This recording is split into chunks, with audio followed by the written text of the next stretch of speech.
The Ghost in the Parsonage.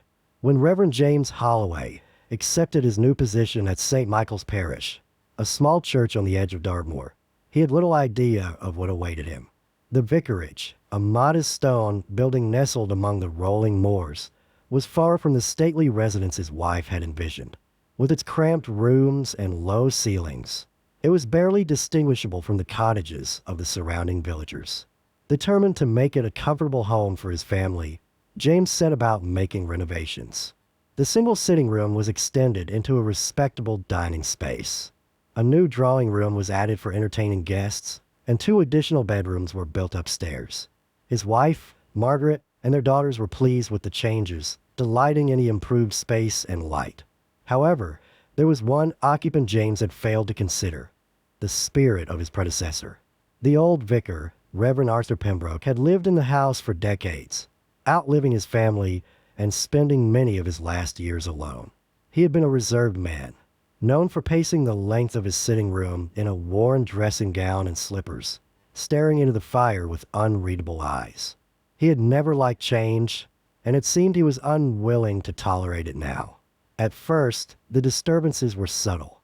In the evenings, a soft but deliberate flutter of worn slippers could be heard moving through the house, most notably in the dining room where Pembroke had spent his final years. The sound had a measured rhythm to it, as if someone were pacing back and forth. A faint rustling, like fabric sweeping along the wooden floor, would accompany the footsteps. Margaret was the first to grow uneasy.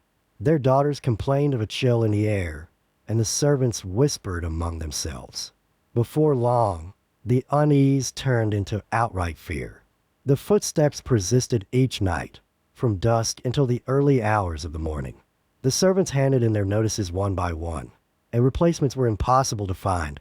Word of the haunted vicarage had spread through the village. When their daughters fell ill, Margaret insisted they be sent away to heal themselves. She followed soon after, unable to shake her anxiety over the situation. And so, James found himself alone in the house, left to endure the presence of his predecessor. At first he tried to ignore it. He buried himself in his sermons, telling himself that it was all in his imagination, that he was simply tired. But the sound of those steps, the ceaseless padding back and forth, gnawed at his nerves. One Saturday night, as he sat late at his desk, the pacing grew more pronounced, more insistent. The steady rhythm became unbearable, pressing upon his nerves. Something inside him snapped. Without a second thought, he pushed back his chair, hurried to the window, and climbed out into the cold night air. He barely stopped to grab his coat before setting off toward the nearest farm, where his churchwarden, Thomas Barrett, lived. Barrett, a rugged Dartmoor farmer, welcomed him in. As James recounted his experience, his words faltering, the farmer listened with an expression of understanding.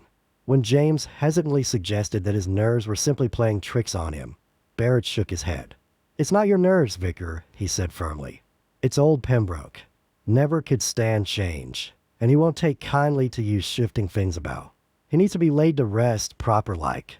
If you leave next week to see your wife and daughters, I'll see to it myself." James, exhausted and desperate, agreed.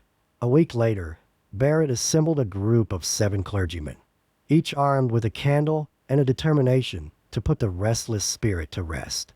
One by one, they entered the house, taking turns sitting alone in the dining room, where the disturbances were strongest. Each man held his candle steady, waiting to see if the spirit would respond. Nothing happened.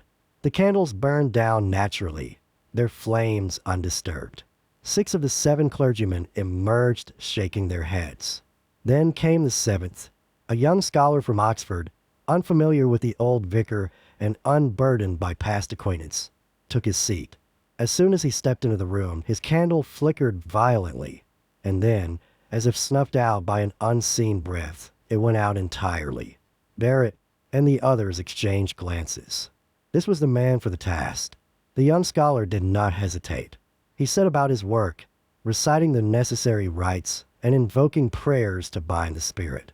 The air in the room grew heavy, charged with an unseen force, but the scholar pressed on. When he was finished, the restless presence was gone, its presence confined, sealed as it turned out, inside an old beer barrel. A new problem presented itself. What to do with the barrel? No one dared to touch it, let alone open it, for fear of releasing the ghost once more. After much debate, they decided to place it in the dining room and call in a mason to encase it in stone and mortar. But as the work was completed, something fell off. The room now had an awkward, lopsided appearance, one corner visibly blocked off.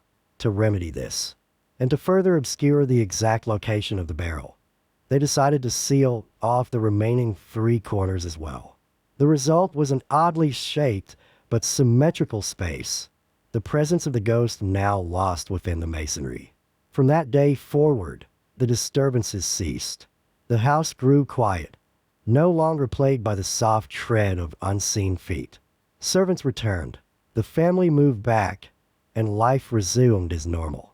James never spoke of that night again, but whenever he sat in the dining room, he could not help but glance at the walls, wondering if, beneath the layers of stone, his predecessors still waited, silently resenting the changes made to his home.